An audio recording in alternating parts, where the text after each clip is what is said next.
Hi there, ladies and gentlemen. Welcome back to yet another cracking installment of the Map Round Show. This is the Built in California series. If you haven't been following along, it's been very, very busy for me and the founders I've been interviewing. But with me on the line is another fantastic founder, which I'm super excited to tell the story of and connect you all to. And his name is Mark Anderson. He is the CEO of Icarus RT. Welcome to the show, Mark. Thank you, Matt. Glad to be here. Yeah, likewise, man. It's great to have you here. So, why don't you kick us off? So, just what's the backstory? What's your background? Tell our viewers and listeners around the world, like who you are. What do we need to know? Sure. So I've been in the power industry my entire career, which is long, right? Over 40 years. Started out in the nuclear business for about 15 years, and then a little bit of oil and gas, and some ended up in the renewables about 15 years ago. And Icarus RT, what is the problem that you guys are currently solving? So PV panels are not very efficient, right? They're very prolific today. They're being installed because the cost has come down at a rate of 70,000 per hour around the world, which is wonderful. But they're not very effective at converting sunlight into energy. In fact, today's panels are only about 20% effective at converting sunlight into energy. And so, uh, to make that a little bit worse, as the panels heat up during the day, the performance drops up to 25% a day as well. And so we decided to do something about that. And so, you want me to continue on there, No, Matt? no, yeah, go for it, man. Go for it. I've got your websites up for everybody who's on YouTube or Okay. catching the video. Yeah, so you guys are basically. I think it's important to kind of land this the problem a bit more in the sense of, Mark, like, what's the problem actually with solar panels? Like, why does its ability to produce power reduce over time? Sure. So, so as I was saying, as panels heat up, their performance or their power output actually reduces up to 25% a day. And the panels are designed and tested at 77 degrees Fahrenheit. That is their optimum performance temperature. And about every half a degree or every degree Fahrenheit that they go up in temperature, they can lose about 4/10 of a percentage of power output. So that really impacts their power if they heat up to 140 or 150 degrees Fahrenheit like they do every day. And Matt, So, also to make that worse, the sun sets every day, of course, around, at sunset, whatever time of day that might be where you are. But that's just when peak demand might be picking up. Like here in San Diego, our peak demand hours from 4 p.m. to 9 p.m. every day. Excuse me. So most of this solar production, excuse me, most of the solar production has tapered off or completely quit by the end of at that time.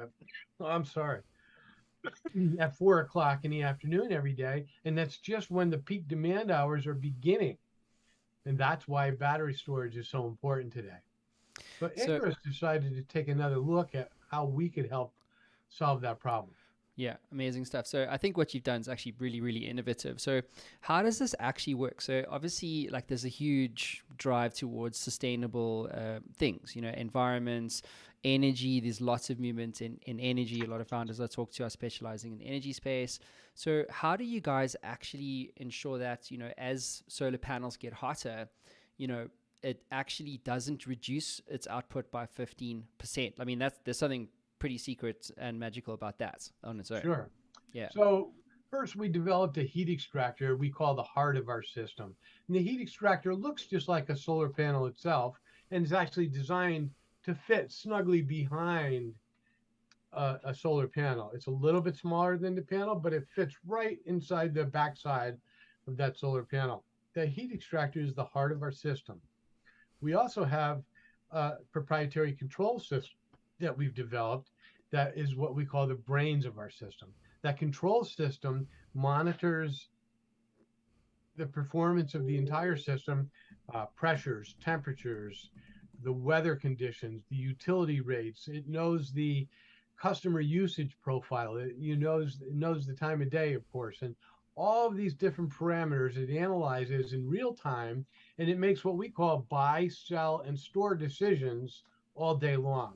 And what it's doing is optimizing the power output and the heat collecting for energy storage for later on.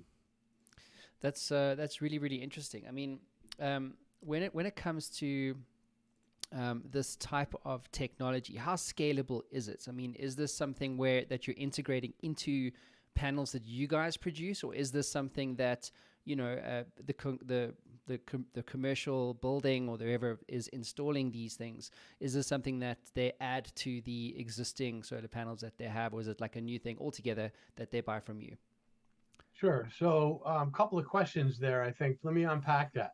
First, we designed our system to work with commercial and above size systems. So today, it's not ready for individual single family homes. It is ideal for multifamily housing complexes. Um, and in those cases, they use what we call commercial solar PV panels. And those are larger than what you might find on your own rooftop at home. Okay.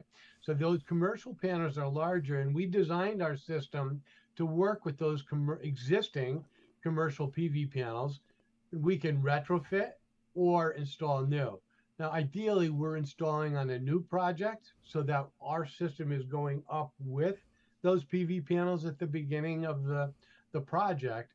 But like I said, we can go back and retrofit existing commercial panels as long as they're in what we call ground mounted arrays or parking lot canopies, which are ideal for us. Those parking lot canopies we can retrofit.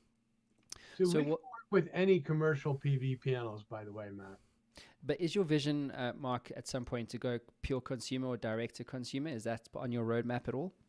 It is. In fact, our vision does include us developing our own PV panel that's integrated with our heat extractor all in one instead of attaching to another panel, but then also to downscale that entire system so that it is appropriate for single family homes. And Mark, what are the sorts of outcomes that commercial installers might realize as an outcome of you working with your technology on existing implementations, for example? That's a great question, Matt. The commercial installer is actually our customer. Okay, the end user is not our customer. We're not going to sell and install our system. We're going to use commercial installers to sell and install our system. So that commercial installer that you're talking about is our customer, and the outcomes that he can see are an advantage over his own competition because when you add the Icarus system to a existing or a new project, either way, you are able to produce more power and hot water overall at a much lower cost. So to give you a quick example of the cost impact for that installer so that he can offer to his customers at a lower price, if it's a 100-watt system, today a commercial 100-watt system is installed, let's say, for $2 a watt. We can add another almost double the output, that 100 watts. We can almost double that to 200 watts for about $40 more per 100 watts. So if he's paying $200 for that 100 watts, we can add we can double the energy output for $40 more. $40 to double my energy output. That's a huge upside, right? Yeah. And actually, I should be careful there. That's our cost to, that's the commercial installer's cost. That's his cost from us. And That's what's the feedback been like from installers? What are they saying about something like this? Are they like rabid dogs about like, for $40 getting double the outputs, or is this kind of a, well, I don't quite get it. there's a What's the little bit feedback of been? both. Oh, really? Okay. Yeah, you get so we're working with some big names like Black and Veatch that does big commercial projects, and we're talking to others, Baker Electric here in Southern California as well, and they're very excited. Those that we've been working with are very excited about what we're doing, and there's a little bit of a wait and see after we get some of these first commercial projects installed, and we do some reliability testing and that sort of thing, and kind of prove the performance because we are brand new, right? Mm. We've just begun these commercial installations. So, Mark, you guys are working with AI and ML and these sorts of deep technologies or that solve hard science problems. I'm very excited to maybe double click on that for our audience because it seems to me, being talking to founders literally every day, it's like if you don't have AI or ML or computer vision in your startup, like you're kind of missing a lot of the competitive advantages. So you guys are working with AI and ML and this sort of thing. How are you applying this technology in the solar space? Well, Matt, I'll go into that a little bit for you, but that's part of our secret sauce. One question we get often that helps to answer your question is why haven't people done this before? Why Mm. haven't they been hybrid systems? And well, actually, since the 1970s, people have tried to develop hybrid PV thermal systems like ours. And the reasons that they couldn't do it over those many years were because the technology just didn't quite exist. And some of that technology that didn't exist was that machine learning and AI that you're talking about. And we're using those tools in our control system to make those buy, sell, and store decisions to learn that particular customer's application and usage profile and to enhance the performance of his system based on his particular needs and the weather conditions and all of those things. So that's how we're able to use those tools today where those weren't at hand 10, 15, 20 years ago for other people to use. And there's other things as well that we've been able to do today that um, just couldn't have been done 20 years ago. For example, we use nano coatings and nanotechnology to improve heat transfer. We use different fluids that didn't exist years ago that are much better at heat transfer. We use 3D printing, for example, to prototype. Couldn't do 3D printing 20 years ago. And that had saved us a tremendous amount of money in tooling and that sort of thing. So we could test different prototypes as we optimize the design of our system. Does that make sense? It does. It makes perfect sense.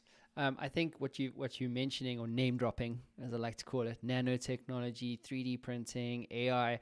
It seems to me like, in fact, I can tell you now, you're the only founder I've met in the last month that's working with all those sorts of, truly disruptive technologies.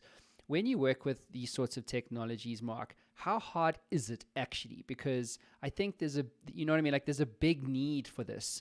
And I think if you don't have the experience of actually working with it, you don't get it. Like I've 3D printed like a watch band back. I had a startup called Kid Mogo, is one that died. It was basically a tracking bracelet for parents. So you put it on your kid, and then you could see on an app like where this child was. I need it now for my kids. What was funny was even back then I didn't even have kids. You know what I mean? So Yeah, yeah. so I've played around with hardware. And hardware is really hard. Like I would say it's probably like a 2x multiple on difficulty than say trying to work or, just develop pure play SaaS software, for instance. Not in all cases, but in most of the cases. So how hard is it actually on the ground dealing with these technologies, working with these technologies at Icarus RT? Well, I'm going to push back on your 2x and tell you Okay, yeah. 4x in my case. Maybe I'm slow. I don't know. But it's been difficult, and we've been fortunate, Matt, to have resources through Halliburton Labs of the Halliburton Corporation. We won entry into the third cohort in the Halliburton Labs program in Houston, and they have done a lot of the 3D printing for us and guided us through 3D printing. They have something like 70 printers in Halliburton, and they definitely have the expertise within Halliburton, and they've really walked us through that learning curve, okay, a lot where um, you have to be very careful. The material selection is very important, right? There's many different types of plastic, for example, that we could use, but only a few of them meet the temperature and other requirements that we have to have. So we pick out the right material and then go to 3D print it, and they say, like, it's not going to print well with that material. You better choose another one. So they've given us that. Also, MHub in Chicago has done the same thing for us. They have printers on site in Chicago.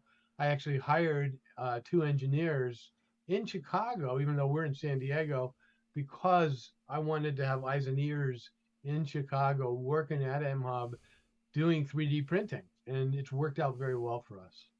So partnerships, I'm imagining, are super important for working with these kinds of technologies to create a product like the one that you've developed for Icarus RT. What have you learned about partnerships and the role of partnerships in solving hard science problems?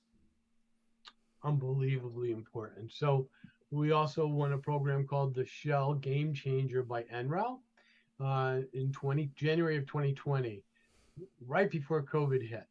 And through we through that program, Shell sponsored us to work with NREL for 2 full years. And we worked with NREL on a weekly basis where we'd get together on a Zoom call because of COVID, just like this every week.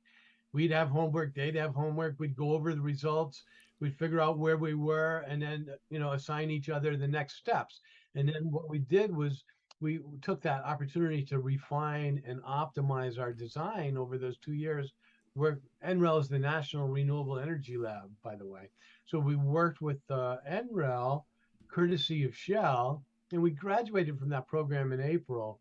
And now Shell has been one of our biggest supporters, or kind of like big brother, armor on the shoulder sort of thing. In fact, they're bringing Icarus and several other startups to Lisbon, Portugal in November to present at the big Web Summit conference, November 1st through the 4th. And we're really excited about that. So that partnership is extremely important to us. Hmm. What about education? Because I think with something like this, I mean, isn't there a certain amount of knowledge that you have to be effective at working with these sorts of technologies? Like, if you were to say 10 being super proficient and one being almost only like some knowledge of it, where do you feel to to build a product using these sorts of deep technologies like what you've done with Icarus, how much knowledge do you actually need to have, scale 1 to 10, to actually start generating or creating real, usable products and the associated and solving use cases for them? Wow, that's a difficult question, I think. So I have a lot of experience and knowledge, and not all in product development, of course, but in engineering and in the energy industry, lots of connections. Those all helped. And that's part of that knowledge base, I think, that you're talking about, but not so much as in product development. So I went to the University of San Diego engineering school. I mean, not as a for myself, but I went there and talked to the dean of the engineering school and ended up getting a lot of support from engineers and student engineers at UCSD. And the same at San Diego State University. I went there, met with Dr. Fletcher Miller, for example, who's super well um, experienced in the solar industry. And those two schools really helped us to identify talent, to learn new processes. We've had several students in their graduate engineering programs actually working on Icarus projects as part of their masters. So that's been very, very important. I'm not sure if that answered your question. Yeah, it did. I Okay. think that it's more a case of, you want as a founder to work with the most enabling technologies you can. And I think there's a knowledge gap that puts a lot of founders off. Like, I don't know AI or nanotechnology. Oh, You know good what I mean? point. Yeah, me either, Matt. Just so you know, I'm a Yeah. mechanical engineer. I know nothing about AI, and my uh, partner developed all of our control system, and now we're working with Halliburton to help us to really flesh that out. And but I had to. You have to have it. So Mm. you can't do everything yourself. You have to realize that as well. Yeah, absolutely. Outsource, outsource. Make it someone else's problem. You just keep envisioning. That's Yeah. my thing. Make AI done by someone else. One interesting thing I've noticed about Icarus is that you obviously are a US manufacturer of this technology, and so in the solar space, um, I think it's a good point to discuss now around pricing competition, because you have manufacturing capability in the East where oftentimes it can be done cheaper. If you're a US based manufacturer, sometimes you cannot do it as cheaply as, say, a large scale manufacturer in China, for instance. And so that cost is then sometimes passed over to the consumer. How have you been able to like control the cost of production for something like what you built at Icarus?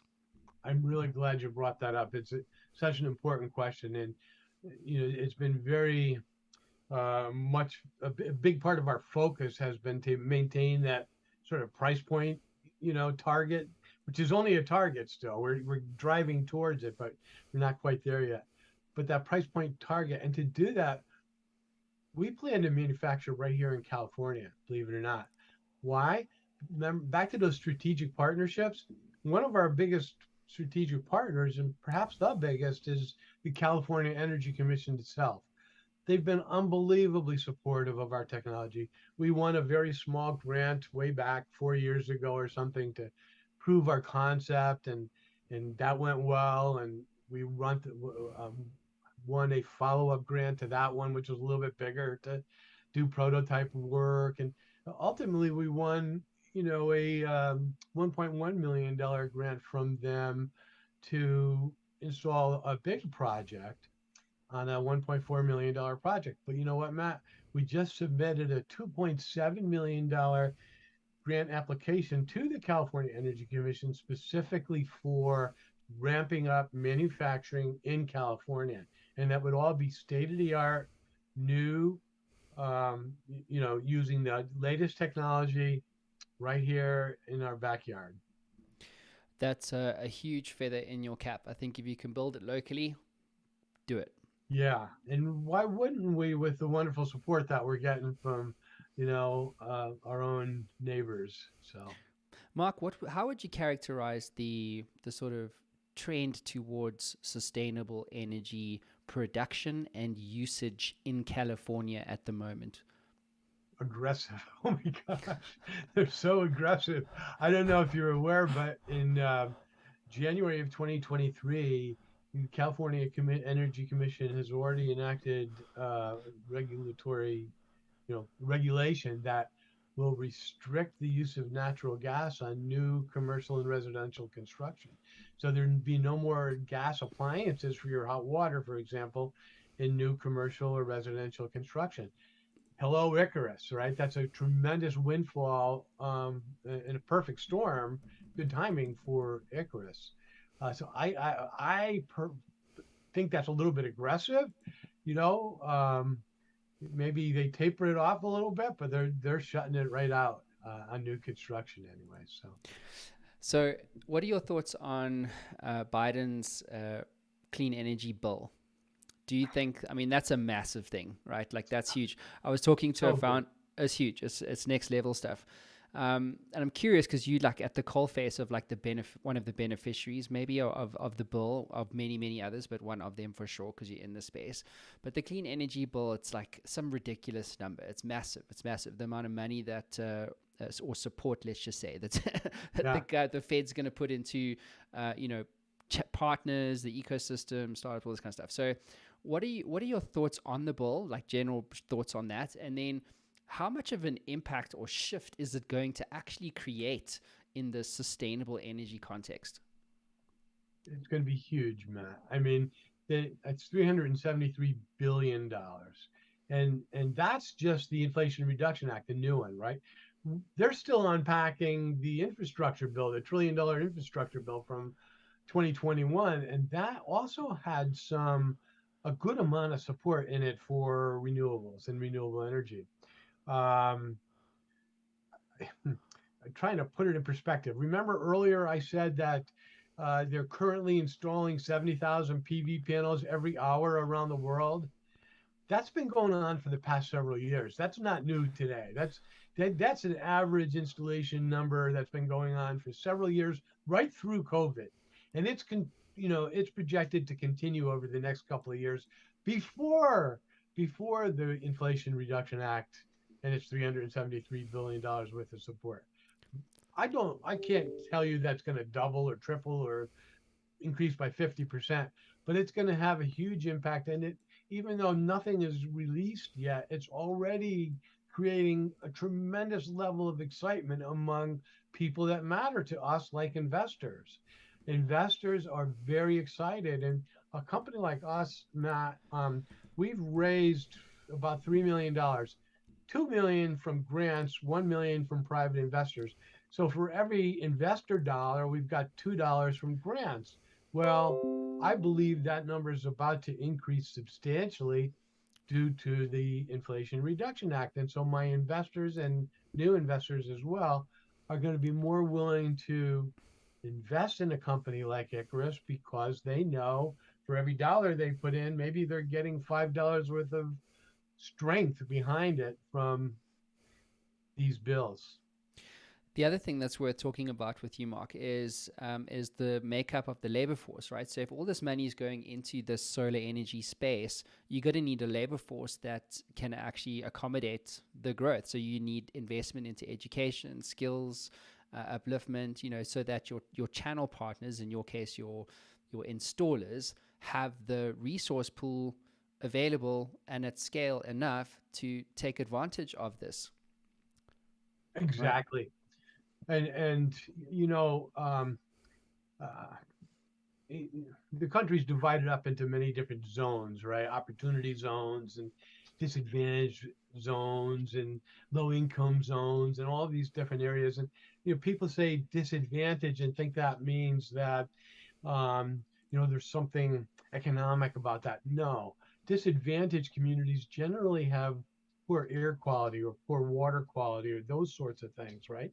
Mm. Well, if you couple disadvantaged communities with low income uh, um, zones, they actually happen to be nearby often each other, right? And so renewables are going to help to clean the air and clean the water in those cases. A company like Icarus will install a lot of systems. I think we project to reduce 237 metric tons of CO2 emissions. Yeah, 237 metric tons of CO2 emissions for every 100 megawatts of our system installed. So that's going to have an impact on the air quality in those neighborhoods. And it's also going to bring good paying jobs right into the same neighborhoods, like the city of Los Angeles, for example. It's going through this big decarbonization LA program by, trying to reduce carbon emissions in LA by 2030 or 2035. I don't remember.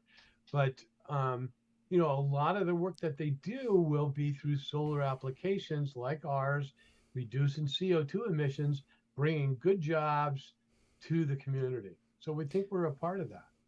I know, and it's an exciting space to be because I know one thing to be true, and I'm sure you'll agree with me: all boats rise with a rising tide, right? Exactly. So if you are Icarus in a rising tide of other solar technology, right, or solar providers, whatever the whole ecosystem looks like, you're going to rise with that market. Exactly. We Mm-hmm. are, and we're feeling it already. We're feeling the uplift already, which is wonderful. I know. Funnily enough, just got some stats to share with Oh, everybody. So this is a CES news report. So today, solar is a 50-state market. Duh, I know that one. But it generates, here's what I didn't know, generates nearly $20 billion of investment in the American economy every year. wow. That's crazy, hey? And then Yeah. another number is there's over 250,000 Americans working directly, new jobs created, of which 150,000 would or are directly involved in solar installation. Isn't that great? It's That's crazy, hey? yeah, and that's only going to increase substantially with the Inflation Reduction Act, Mm-hmm. and it's Mark, going to help yeah, us in so many ways. I know, and I think it's about time, quite frankly. it's time to change the way we do things, It right? is. Yes. Mark, so you've been on this journey for some time now. So if I gave you the Matt Brown Show time machine and I said, here you go back to yourself as Mark on day one of the founding of Icarus, what advice would you give yourself about building this business? It's going to take a lot longer than you expect, even though I already knew well enough to plan on doubling the, projections that we had and everything. Of course, we didn't plan on COVID. That definitely had an impact on supply chain issues, costs. So my advice would have been to be, patient, um, committed, and stick with it. Mark, what's been the if they I know part of building a business is making mistakes and failing and stuff like that. What's the biggest mistake you feel like you've made, even as a team, that you learned something from? What is that mistake? What did you learn from it? Today, or I know, right? This morning when I was making coffee. um,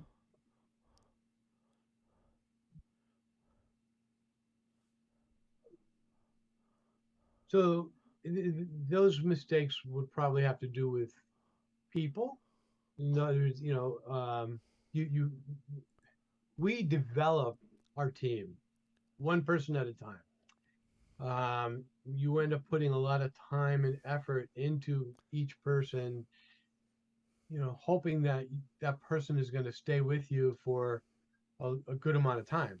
People transition today more often than they did when I was coming up, for example, right? You know, I might, in my day, a guy might typically have three different careers in his 40-year life, career life or something. Today, it's like every couple of years or less, they change careers. So I think there's something to do with people in that mistake that you're talking about. That I would plan that whole personnel training and acquisition effort differently. And I do today because of what I've learned over these past 6 years. And just curious from my perspective, because I do talk to founders every day, pretty much all of them are battling with talent development, talent sourcing, onboarding, especially in deep technology spaces. So, like, there's not many nanotechnology experts lying around coming out of university. Do you know what I mean? There are, but not enough in many cases. You know what, Matt? I'll push back on that one a little bit too, because there's a lot of people who are passionate about, wanting to work in this industry, and they also want to be part of a startup. So we really haven't had trouble um, with a pool of talent to draw from. We've never struggled to find that next person. Mark, what's your vision for Icarus? What kind of a world are you going to be enabling? Cleaner, with cleaner air, um, much more reliant on renewable power, solar energy, renewable hot water, which we think is a tremendous addition that people never saw coming. Um, and I see a big business 12 to 24 months from now. Well, super exciting stuff. Final question for you, Mark. Let's wrap this up. Why do you do what you do? What gets you out of bed in the morning? I love it. I was up at 4 o'clock this morning just because I was wide awake laying there. I actually go to the gym Tuesday and Thursdays, and I teach a spin class, but that's not till 5:45. I woke up at 4 o'clock and came right here and sat down and started doing some work because I was excited. Um, Yeah, so it yeah, seems to me like you're very passionate about this, I, I and am. I love it. yeah.